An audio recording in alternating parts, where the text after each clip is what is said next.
Hey, now I am the Rob from 106.1 KISS FM here with my tag team partner in broadcasting. What is up? It's Eric Cornish with WKDQ, and thank you for the Enhancement Talent fans making this 1 year of the Enhancement Talent. Yesterday marked the 1 year anniversary of our very first episode of the Enhancement Talent. Wasn't even called that. No, it didn't even have a name. We didn't know we would do it every week. We were just like, hey, let's sit down and talk wrestling. You want? We'll put it on a video and we'll throw it up here on the website. So. And then eventually, because this is what we do behind the scenes anyway. Yeah. We work in the same place, we're on different radio stations, and we are the two biggest wrestling fans in the building. And we always talk about what we saw on wrestling and our memories of wrestling. So we figured, why not have that conversation here on the internet? And it's worked well. And I want to thank everybody who's followed all of it, especially Steve. I mean, Steve, who let us know it was our 1 year. We didn't even know it. Steve, one of our biggest fans. Guys like Craig and AJ and Adam and guys that watch every episode. Thank you. And if you're just joining us and finding us, thank you. Jerry in Pennsylvania, Justin in Montana, John in Florida. We've got a very big following. Hey, no kidding. I was in Memphis, Tennessee, and I have not told you this. I was in Memphis, Tennessee, walking around and in a room full of like 800 radio guys. And somebody taps me on the shoulder and says, hey, I'm still loving the show. And I'm like, oh, who's listening to my radio show, like, somewhere else? And he said, no, the Enhancement Talent. Really? I love the Enhancement Talent. I'm like, okay. He says, I'm McLovin. I know the Rob. And okay. You never told me this. So McLovin. I know. I completely forgot to tell you until you just said that. So it was just amazing that in Memphis, Tennessee, I get tapped on the shoulder and told that they love the Enhancement Talent. So thank you again, everybody that watches. Justin watches. I used to work with him in Montana, and him and Big J are doing a lot of good work out there still.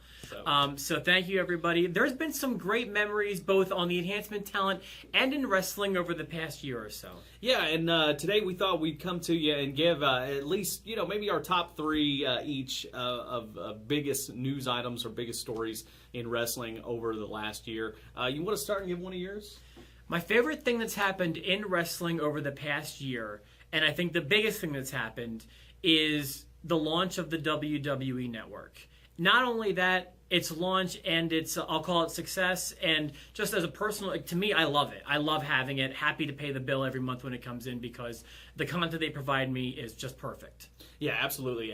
That would be my number one moment as well. I think it changed the face of wrestling, not just wrestling, but entertainment, because, you've got things like Netflix and Hulu and things like that, but this is so specific to wrestling fans. I think, you're going to see more of these things pop up, and I dare you to find another one that'll be as successful as the WWE Network has been on the platform that it's been. People can say they want to cancel all they want, but if you're a wrestling fan and you enjoy wrestling, past or present, even if you don't enjoy the current product, right, $9.99 a month is not too much to spend for all the great stuff you can find there from the past. So, and not only that, the new stuff they put on there, like forget the new product, but the new shows focus so much on the past anyway. Yeah, it's great. No, so that's been my favorite part of wrestling over the past year. Absolutely. I'm going to say another big moment for me. And this is, good and bad. I mean, the range of emotions you want to talk about that this brought up was the saga of the Ultimate Warrior.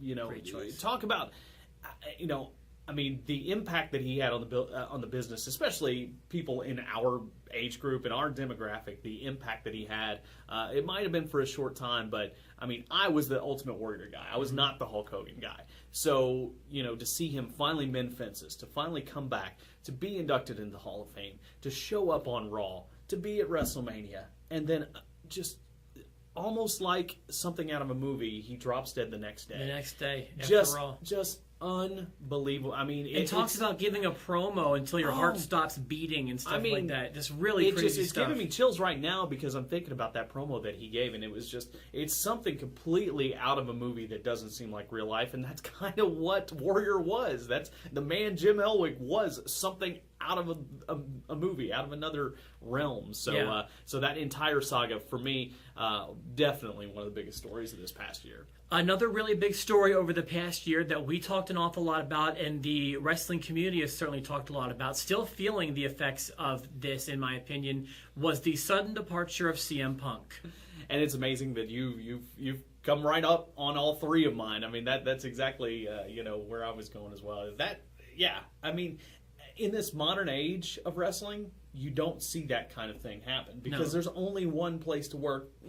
No offense to TNA, Ring of Honor, or New Japan, or any of those places, but there's only one place in wrestling to work. You don't see people getting frustrated and jumping to WCW. It can't happen anymore. So for somebody to just get frustrated and just decide, I've done it and I'm ready to leave, I think that's huge. That doesn't happen. And subsequently, his appearance on Colt Cabana's podcast and his departure to UFC. I mean, there's been a whole lot there. It's a story that really hasn't gone away in the last year. That was the first thing we were talking about a year ago. I believe our first one was very focused on that. We were talking about the road to WrestleMania. We were talking about will Punk come back, and we've talked about that several times. And I predicted he'd be at WrestleMania 30. Yeah, and so there we go. Yeah, people still talking about Punk, so that's definitely a big story. Do you have another one? If not, I've got one more. Storyline-wise, I think one of the biggest things is maybe the breakup of the Shield when, at the time, I think we kind of thought it was a little premature, but looking at the way things have panned out, I don't think you could have gone on the rest of the year without the Shield breaking up because you're getting top players here out of that trio. And it's a good thing that it happened because, you're really short on talent right now. Yeah, and they've made 3 stars out of that one group. None of them have failed. No.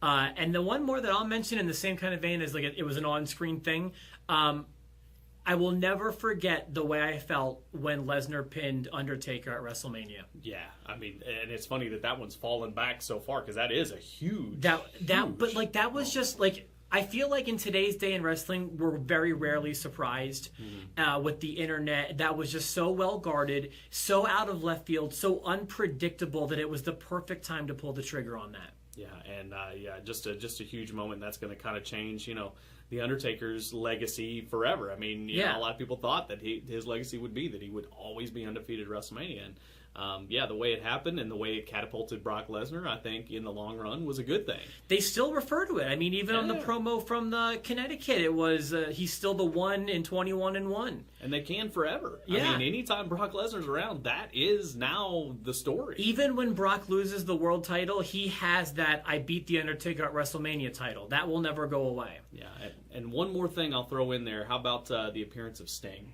Sting's impact on wrestling, especially over the past few months, has been astronomical. There have been many false starts, or at least, according to the internet wrestling community, about that story. But we finally, it looks like we're going to be able to sink our teeth into a real Sting feud heading into WrestleMania 31. Yeah, and even if we didn't, I mean, we still saw Sting on in a WWE ring. We saw Sting on Monday Night Raw, things that have never happened before. And we're kind of out of things that have never happened before. One of our most viewed episodes, in fact, if not our number one most viewed episode, was our post-Survivor Series. That's true. We did right after the show ended. Yeah. We got it right up there, and thousands of views on that one. So thank you everyone for watching and for making the first year of the Enhancement Talent awesome. I say cheers to many more. Yeah, absolutely. Let's keep it going. And if you've got any subjects that you want us to discuss, you can always let us know. If you just want to tweet us and say, hey, at the eTalent, you can email us and be sure to subscribe. We love talking wrestling, as we know you guys. And let me say, I wanted to say one thank you. I want to thank Eric Cornish, not only for being my tag team partner in broadcasting, but also this was Eric's baby, to be honest with you. I love being a part of it, but this was Eric's idea. Eric puts these together every week, and I'm just thankful to be a part of it. So thank you for all that you do, Eric. Hey, well, thank you. There's nobody I'd rather be tag teaming with than the Rob, and thank you guys for joining us for a year of the Enhancement Talent.